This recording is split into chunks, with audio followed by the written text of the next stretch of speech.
마지막 부분에 와 있습니다. 갈라디아서 바울이 복음에 대해서 논증하는 마지막 분기점쯤에 와 있고, 이제 뒷부분은 바울이 성도들이 어떻게, 그러한 성도들이 믿음으로 의롭게 되고 구원받은 성도들이 살아가야 되는지 뒷부분에서 말을 할 겁니다. 갈라디아서를 읽어보신 분들은 아시겠지만 뒷부분에서 바울이 실천편을 말할 때 약간 깜짝 놀라실 거예요.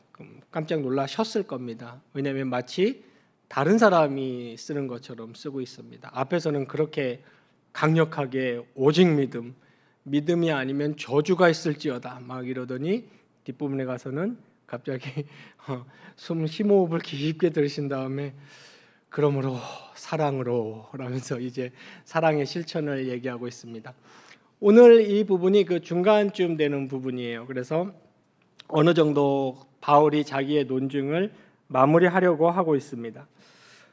바울은 지금 오늘 우리가 읽어본 것처럼 두 가지를 오늘 본문 8절로 11절에서는 매우 강조하고 있습니다. 하나는 종노릇이라는 개념이고 또 하나는 하나님을 알다라는 개념입니다. 그러니까 이 본문에서, 오늘 우리가 읽은 본문에서 어찌하여 다시 종노릇하려 하느냐, 이걸 지금 한탄하고 있는 겁니다. 그리고 종노릇하지 않게 되는 방편으로 하나님을 알거늘, 그렇게 얘기하고 있습니다. 먼저 8절에 보면 그러나 너희가 그때는 하나님을 알지 못하여 본질상 하나님이 아닌 자들에게 종노릇하였다. 이해한다는 거죠. 그때는 너희가 종노릇하는 것을 내가 이해한다. 왜냐하면 하나님을 알지 못하였기 때문에 그런 말입니다. 여기서 우리말 번역에 하나님이 아닌 자들이라고 번역을 했지만 원래는 그냥 하나님이 아닌 것들로 번역하는 게 더 맞습니다. 그러니까 어떤 특정 우상만을 말하는 것이 아니라 비인격적인 어떤 것들까지도 포함하는 겁니다. 예를 들면 물질이나 아니면 세상 철학이나 오늘 우리 본문에서 그리고 갈라디아서에서 초등학문이라고 표현하는 그런 것들, 세상의 원리들을 다 포함하는 겁니다. 그래서 하나님이 아닌 것들, 그 당시 갈라디아 교인들뿐만 아니라 이제 예수 믿기 전에 갈라디아 교인들뿐만 아니라 1세기의 그리스 로마 사회에서는 우상이 굉장히 많았습니다. 그때는 무신론자가 없었어요. 이 무신론이라는 개념이 등장한 게 얼마 안 됐습니다. 사실 인류는 거의 인류와 함께 신을 섬겼어요. 무신론자는 거의 없었습니다. 문제는 어떤 신을 섬기느냐, 누구 신이 더 세냐, 이제 이게 문제였고, 그때는 모든 사람이 신을 섬겼습니다. 이제 성경에서 우상이라고 말하는 거죠. 이 당시 구체적으로 그 사람들이 섬겼던 신을 예를 들면 제우스나 아르테미스 같은 여러분들 귀에 익숙한 그런 신을 섬겼는데, 우리가 본질을 좀 들여다볼 필요가 있습니다. 그 당시 사람들이 이 신을 왜 섬겼을까요? 인격적으로 신을 섬긴 게 아니죠. 원래는 사람들이 무엇을 추구했냐면 오늘날과 다르지 않습니다. 물질 그리고 명예, 권력 같은 겁니다. 명예나 권력, 그리고 건강. 아주 간단히 표현하자면 번영입니다. 번영을 추구했죠. 번영을 추구해서 사실은 이 번영을 위해서 우상을 섬겼던 겁니다. 제우스를 섬긴다. 그럼 제우스와 인격적인 교통이 있었던 것도 아니고 성경에서 말하는 경외했던 것도 아니에요. 두려워하긴 했겠죠. 이때 돼서 제물 안 바치면 화가 있을까라는 두려워하긴 했지만 경외했던 것도 아닙니다. 사실은 그러한 신을 섬겼던 이유가 물질과 명예와 건강을 위해서 그러한 신을 섬겼던 겁니다. 이러다 보니 19세기를 지나고 18세기 과학혁명, 산업혁명, 19세기 지나고 20세기 오면서 무신론 개념이 생겨나고 이제 신 같은 건 없어, 그런 건 필요 없어 라고 이렇게 신을 싹 걷어냈어요. 제우스도 걷어내고 다 걷어냈는데 어떤 건 여전히 남아 있습니까? 물질, 명예, 건강을 추구하는 이러한 것들은 인간의 삶에 여전히 남아 있는 겁니다. 그리고 이러한 것들을 위해서 오늘날도 여전히 인간들은 어떤 신을, 심지어는 기독교인이라는 사람들도 여전히 이러한 것들을 추구하고 이러한 것들을 따르고 이러한 것들을 위해서 어떤 신을 여전히 섬겨요. 그것이 하나님이든 알라든 부처든 말이죠. 그런데 성경은 그렇게 하지 말라는 것이죠. 성경은 물질이나 명예나 건강이 필요 없다는 게 아니고 그게 삶의 의인 것처럼 그게 삶의 모든 것을 해결해 줄 것처럼 그렇게 너희는 살지 말고 진짜 하나님을 인격적으로 섬기면서 살아라 라고 얘기를 하는 겁니다. 오늘 본문에서 사람들이 자기 삶이 좀 자유로워지고 싶어서 그리고 자기의 영원한 운명, 그죠? 사후 세계까지 영원한 운명이 좀 보장받고 싶어서 그리고 현세의 삶에서 진짜 자유함을 조금이라도 더 누리고 싶어서 그러한 제우스도 섬기고 다 섬겼지만 오늘 본문에서는 그러한 것들을 뭐라고 해석하고 있습니까? 종노릇이라고 해석하고 있습니다. 이 종노릇이라는 표현은 조금 점잖게 해석했어요. 원래 표현은 노예 행위입니다. 노예처럼 그 우상을 섬기는 것을 노예처럼 사는 것으로 말하고 있어요. 왜 노예처럼 사는 것이라고 말할까요? 그러한 것들을 하면 할수록 그러한 것들에 얽매이게 되고 그러한 것들에 속박되게 되는 겁니다.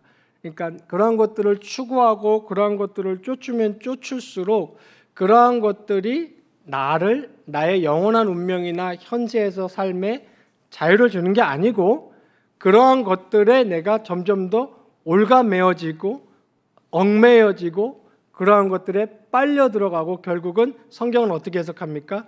노예 생활을 하고 있다. 다른 말로 해도 끝이 없는 거예요. 아무리 해도 자유함은 없고 계속해야 되고 더 해야 되고 그리고 나중에는 어떻게 됩니까? 이게 없으면 인생의 의미를 못 찾죠. 이게 없으면 죽는 줄 알고 좀 어떤 명예나 건강이나 물질이 없으면 내 인생에서 도무지 의미를 못 찾는 거예요. 그러면 그거 벌써 사람이 어떻게 된 거예요? 종노릇하고 있는 겁니다. 거기에 종노릇하고 있는. 그러니까 너희가 본질상 하나님이 아닌 것들에 종노릇하였더니 이렇게 얘기를 했습니다. 그런데 바울이 9절에서 얘기하는 것은 너희가 하나님을 알 뿐 아니라 더욱이 하나님이 아신 바 되었는데 이렇게 얘기하면서 다른 상황을 얘기하고 있죠. 여기 우리말 번역에 뿐만 아니라 이것도 약간 약해요. 조금 이제 뭐라 그럴까 좀 영어 번역은 뭐라고 번역했냐면은 or rather 그랬어요. 그러니까 말하자면 이런 말입니다. 원래 원문은 말론데 이런 헬라어예요. 이 말은 이런 말이죠. 그러니까 너희가 하나님을 알았는데 정확히 말하면 하나님이 너희를 아신 건데 이 말입니다. 그러니까 뿐만 아니라 보다는 너희가 하나님을 알았다는 것은 다른 말로 하자면 하나님이 너희를 먼저 아셨다 이 말입니다. 이건을 너희가 다시 그 약하고 천박한 초등학문으로 돌아가서 다시 종노릇하려고 한다. 하나님 모를 때 하던 그러한 삶을 살려고 한다. 여기서 갈라디아 교인들이 보여줬던 그 종노릇의 모양이 뭐냐면 10절에 나옵니다. 날과 달과 절기와 해를 삼가 지키니 이랬습니다. 여러분 이때 이 갈라디아 교인들이 왜 날과 달과 절기와 해를 지켰을까요? 여기서 날과 달과 절기와 해를 지킨다는 것은 어떤 절기 같은 것을 지킨 겁니다. 무슨 때는 무슨 몇 월 달은 뭐 해야 되고 몇 월 달은 뭐 태양신에게 뭐 해야 되고 몇 월 달은 우리 달신에게 뭐 해야 되고 이런 날과 달과 절기를 지키는 말 그대로 지키는 거예요. 이 사람들이 왜 이것을 지켰을까요? 아까 서두에 말한 그러한 이유에서입니다. 내가 하나님 앞에 의인으로 드러나고 싶은 거예요. 그러니까 다른 말로 하면 잘 보이고 싶은 거예요. 하나님 앞에, 신 앞에 잘 보이고 싶은 거고, 또 하나는 뭡니까? 신이 이렇게 해야 신이 어떻게든 나를 좀 도와주셔서 현세의 내 삶에 안정을 찾고 번영을 누리고 싶었던 거죠. 그런데 성경은 얘기를 합니다. 그렇게 하는 것은 종노릇하는 거다. 그건 노예 짓이다. 노예나 그렇게 하는 거다.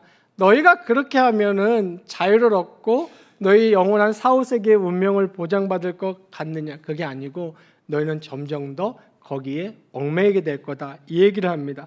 그럼 사도 바울이 지금 오늘 본문을 통해서 하고 싶은 건 뭡니까? 지난 시간에 앞부분에서 얘기했습니다. 너희가 아들이거늘, 그러니까 하나님의 아들의 영을 너희에게 보냈다. 이 말은 너희가 원래 아들이기 때문에 하나님의 아들의 영을 보낸 것이죠. 너희가 아들이거늘, 이 말은 그래서 거기 7절에도 보면 하나님으로 말미암아 유업을 받을 자다. 7절에 네가 이후로는 종이 아니요 아들이다. 아들이면 하나님으로 말미암아 유업을 받을 자다 그랬습니다. 오늘 제가 설명한 것처럼 종은 아무리 해도 유업을 못 받습니다. 죽을 똥 살 똥 죽을 때까지 종노릇 뼈가 빠지게 일해도 주인의 유업을 못 받아요. 아무리 일해도 종은 자유함이 없어요. 그 다음날 자고 일어나면 또 일해야 되고 또 일해야 되고, 종은 노예는 아무리 자기의 임무를 한다고 해도 자유함이 없고 유업을 못 받습니다. 진짜 자유로워질 수 있고 정말 유업을 받을 수 있는 방법을 오늘 본문 갈라디아서는 무엇이라고 얘기합니까? 그냥 아들이 되는 거다. 아들이면 유업을 그냥 받습니다. 종처럼 무엇을 안 해도 돼요. 그냥 아들이려고 노력하고 유업받으려고 노력하지 않고 아들이라는 이유 하나만으로 유업을 받는 겁니다. 그리고 사도 바울이 6절에서 말했지 않습니까? 그냥 아빠 아버지라고 부르짖을 수 있는 겁니다. 그렇기 때문에 지금 바울이 여기서 갈라디아 교인들에게 말하고 싶은 것은 너희가 그런 것들, 무엇을 하고 말고 하고 무엇을 하고 안 하고 무엇을 하고를 통해서 하나님 앞에 호의를 얻고 내 삶에 신으로부터 오는 내 삶의 안전과 보장을 얻으려고 하지 말고 하나님의 은혜만을 의지해라. 그냥 하나님이 값 없이 요구하는 것 없이 그냥 아들이라는 이유만으로 우리에게 아들의 영을 보내셔서 아들에게 아무 조건 없이 노예는 아무리 열심히 해도 안 주는 그 유업과 호의를 그냥 자식이라는 이유만으로 주는 것처럼 하나님이 자녀에게 그렇게 주는 은혜를 의지하고 은혜에 집중하라라는 것이 지금 사도 바울이 갈라디아 교인들에게 얘기하고 있는 겁니다. 그러니까 지금 그리스도인들은 영원한 운명, 영원한 생명도 하나님의 은혜로 받았습니다. 그리고 우리 삶의 안정도 하나님의 은혜가 내 삶을 지배할 줄로 우리는 믿는 것입니다. 확신하는 것입니다. 앞으로 미래에 관한 내 삶, 현재에 관한 내 삶, 나의 모든 생애 전체를 하나님의 은혜가 지배하고 하나님의 은혜가 내 삶을 이끌어 주실 줄로 하나님의 그 은혜를 의지하고 은혜를 쳐다보고 은혜에 감격하고 은혜를 신뢰하는 겁니다. 다시 말씀드립니다. 은혜에 감격하고 그 은혜를 신뢰하는 것입니다. 이것이 그리스도인들이 할 일이지 이 갈라디아 교인들이 했던 것처럼 어떻게 하면 신 앞에 좀 잘 보일까 이것하고 저것하고 이렇게 해서 하나님의 호의를 얻으려고 한다면은 그리고 내 삶의 어떤 안정을 얻으려고 한다면은 그것은 점점 그것들의 노예가 되고 맙니다. 예를 들면 정말 하나님 한 분만으로 만족할 줄 모르고 정말 하나님 한 분만으로 감사할 줄 모르고 정말 감사와 만족이 있으려면 나는 물질이 좀 더 있어야 돼. 그래도 내 자녀가 이 정도 대학은 가고 이 정도 직장은 가져야 내가 어느 정도 면이 서, 아니면 나는 어느 정도 이 병만은 내 몸에서 떨어져 나가야 돼. 이런 것들을 계속 추구하다 보면은 정작에는 그러한 것들이 충족되고 만족돼서 내 삶의 안정을 찾고 감사와 만족을 오는 것이 아니라 그러한 것들이 내 삶을 통제하고 지배하게 됩니다. 즉 다른 사람의 시선을 생각하게 되고 어느덧 나에겐 자유함이 없어지고 다른 사람의 판단과 시선에 따라서 내 삶을 살아가게 되는 것이고, 그리고 하나님은 그때 갈라디아 교인들이 제우스를 이용했듯이 나에게 물질과 명예와 건강을 심부름해 주는 신정도, 잘 보이면 이것을 많이 갖다 주시고 못 보이면 덜 갖다 주시는 신정도로 전락하게 되는 것이죠. 이럴 때 사도 바울은 너희는 점점 더 그러한 것들에 종노릇, 노예 노릇, 속박하는 삶을 살게 될 거다, 이렇게 얘기하고 있습니다. 그렇기 때문에 지금 갈라디아서에서 사도 바울이 신자들에게 얘기하고 싶고 강조하고 싶은 것은 하나님의 은혜에 집중하라는 것입니다. 그렇다면 어떻게 해서 하나님의 은혜에 집중하게 되는 것입니까? 오늘 9절에서 얘기했듯이 하나님을 아는 것입니다. 여러분, 제가 여러분에게 정말로 당부드리고 싶은 것이 있어요. 이 교회의 성경 교사로서 여러분들에게 정말 당부드리고 싶은 것이 있습니다. 그것은 무엇이냐면 여러분 개인의 영적 상태에 관심을 가지십시오. 그리고 여러분 개인의 영적 상태를 늘 점검하세요. 내가 무슨 회장이고 내가 장로고 나는 무슨 일을 해야 되고 다 좋습니다만은 정말 내가 이 교회가 펼치는 운동에 동참하기 이전에, 이 교회가 펼치고 있는 헌금에 참여하기 이전에 내가 하나님 앞에 건강하고 영적인 그리스도인으로 하나님 앞에 서 있는가? 나는 진짜 아들이라고 생각하고 있는가? 하나님과의 내밀하고 깊은 영적인 신뢰가 나에게 형성되어 있는가? 나는 하나님을 사랑하는가? 나는 정말 하나님을 신뢰하는가? 하나님은 정말 나에게 생명인가? 정말 맞나? 이걸 먼저 확립하셔야 됩니다. 이게 가장 중요합니다. 여러분 개인의 영적 신앙에, 개인의 신앙에 관심을 가지시고 늘 그것을 점검하시고 그것을 확립하셔야 됩니다. 그러할 때에 여러분은 이것이 오늘 9절이 말하는 하나님을 아는 것입니다. 하나님을 안다는 것은 다른 말로 하나님과 교제하는 것이에요. 여기서 안다는 것은 하나님에 대한 정보를 갖고 있다는 말이 아니죠. 그 알다가 아니죠. 여러분 많이 들어보셨잖아요. 이 설명은. 네, 하나님에 대한 정보를 갖고 있다는 말이 아닙니다. 하나님과 친밀하고 인격적으로 교제하고 있다는 겁니다. 정말 신뢰하는 겁니다. 하나님이 두 팔 벌려 내가 아들의 영을 너에게 보냈노니 너는 내 아들이라. 내가 너를 피값 주고 샀노라. 아빠 아버지라고 불러라. 내가 너를 사랑하는 것처럼 너도 나를 사랑하라 라고 했을 때 과연 내가 하나님 앞에 그러한 진정한 자녀로 서 있는지, 아까 말씀드린 대로 은혜에 감격할 줄 알고 하나님의 은혜만을 신뢰할 줄 알아야 됩니다. 그럴 때 그 사람은 성경적 원리, 이건 이제 조직신학적인 정리인데 저는 뭐 조직신학하는 사람이니까 어쩔 수 없습니다. 여러분이 이해하셔야 돼요. 네. 그러할 때에 그러한 사람은 반드시 일어납니다. 구체적인 예를 들면 헌금, 예배의 자리, 교회 봉사 이러고 해라. 아유 내가 해야지 안 해도 하나님과의 깊고 인격적인 은혜의 관계가 확립되면 그 사람은 예배의 자리에 조금씩 나오게 되어 있어요. 기도하게 되어 있습니다. 그리고 헌금하게 되어 있고 내가 교회 나갈 수 있네. 여긴 북한도 아니고 여긴 모로코도 아니에요. 중국도 아니에요. 내가 교회 나갈 수 있네. 교회 나갑니다. 봉사하게 되어 있습니다. 하나님과의 관계가 확립되면 하나님의 은혜는 그 사람을 일으킵니다. 그리고 맨날 신세한탄하고 맨날 쉬운 길만 찾던 사람도 하나님의 은혜에 감격하고 내 삶의 미래에 펼쳐지는 내 삶의 미래를 장악하는 하나님의 은혜를 철저히 신뢰하게 되는 순간 그 사람 일어납니다. 일어나서 무슨 일이라도 시작합니다. 알바라도 시작합니다. 하나님의 은혜는 사람을 반드시 일으킵니다. 그래서 사도 바울이 지금 여기서 하는 말이 그거예요. 절개 지키고 뭐 그거를 통해서 하나님 앞에 서려고 하지 말고 하나님 앞에 호의를 얻으려고 하지 말고 아들로서 아들에게 베풀어 주신 하나님의 은혜 앞에 서라.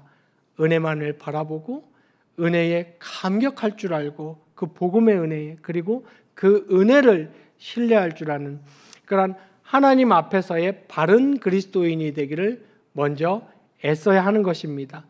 그러할 때에 그 사람은 진정한 그리스도인이 되고 진정한 예배자, 봉사자가 될 수 있고 참된 하나님의 영광을 위하여 살아갈 수 있고 그 사람이 그토록 추구하던 마음의 평강과 삶의 안정감을 그때 누릴 수 있는 겁니다.